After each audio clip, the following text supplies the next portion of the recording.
నమస్తే అండి. నేను డాక్టర్ మాధవీలత, గైనకాలజిస్ట్, గుంటూరు నుంచి మాట్లాడుతున్నాను. ఇవాళ పోస్ట్ పార్టమ్ డిప్రెషన్ గురించి మాట్లాడుకుందాం.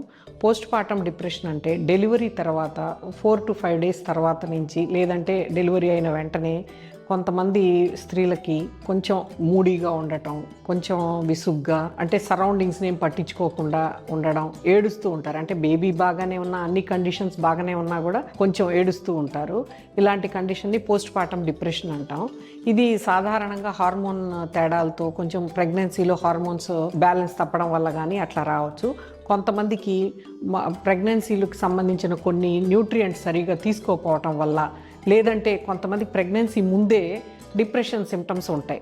వాళ్ళ ఫ్యామిలీలో కానీ, లేకపోతే తల్లికి కానీ, లేదా ప్రెగ్నెన్సీలో జరిగినటువంటి కొన్ని కండిషన్స్ వల్ల కానీ, లేదా డెలివరీ కొంచెం ట్రామాటిక్గా, అంటే కొంచెం నొప్పులు ఎక్కువ పట్టడం కానీ, పెయిన్ ఎక్కువ ఉండటం, లేదా ఏదైనా కాంప్లికేషన్స్ వల్ల కూడా ఈ డిప్రెషన్ అనేది ఉండొచ్చు అనమాట. కాకపోతే ఇది టెంపరరీ. దీనికి గురించి అయితే భయపడాల్సిన పనేం లేదు.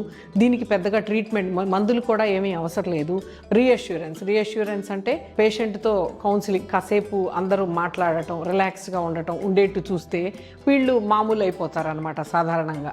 అలా కాకుండా కొంతమంది ఈ సిమ్టమ్స్ ఎక్కువైపోతాయి. అంటే ఏంటి, వీళ్ళు ఏడవటం ఎక్కువ అవటం, మూడీగా ఎక్కువసేపు ఉండటం, ఎవరితో మాట్లాడకుండా ఉండటం, కోపంగా ఉండటం, సరిగా టైంకు తినకుండా, బేబీని కూడా శ్రద్ధగా చూడకుండా, బేబీని కూడా హామ్ చేసే పిచ్చి పిచ్చిగా మాట్లాడుతూ ఉన్నా కానీ, లేదంటే సూసైడల్ టెండెన్సీస్, నాకు అట్లా అయిపోతుంది, ఇట్లా అయిపోతుంది, ఇలా చెప్తే దాన్ని postpartum depression, postpartum సైకోసిస్ అంటాం అనమాట.